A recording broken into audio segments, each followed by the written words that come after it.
Morning, my friends. From today on, we want to present this new series, This Day That Year. Do you know what happened? We have learned and collected some significant events happening on this day of a random year in the past. Hope you enjoy these videos with us. Thank you. In technology field, on September 24th of 1968, it was the debut of 60 Minutes on CBS, revolutionizing news broadcasting with the introduction of investigative journalism to a primetime television audience. Then on September 24th of 1988, Nintendo released the family computer, Famicom, in South Korea, which would later be known as the Nintendo Entertainment System, NES, and play a major role in popularizing video gaming globally.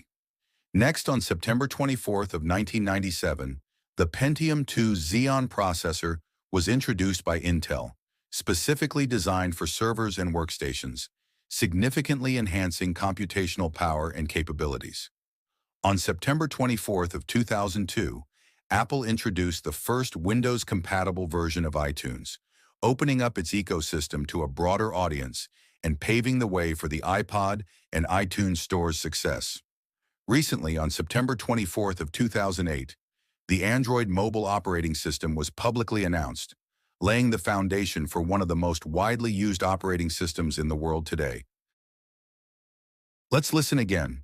Some words or phrases will be hidden to challenge your listening. Bet you catch the words and fill them all.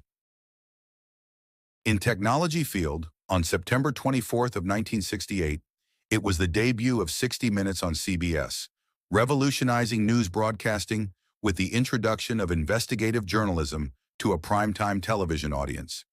Then on September 24th of 1988, Nintendo released the family computer, Famicom, in South Korea, which would later be known as the Nintendo Entertainment System, NES, and play a major role in popularizing video gaming globally.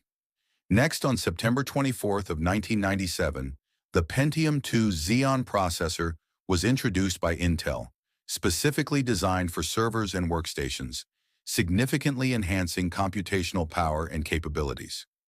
On September 24th of 2002, Apple introduced the first Windows-compatible version of iTunes, opening up its ecosystem to a broader audience and paving the way for the iPod and iTunes Store's success.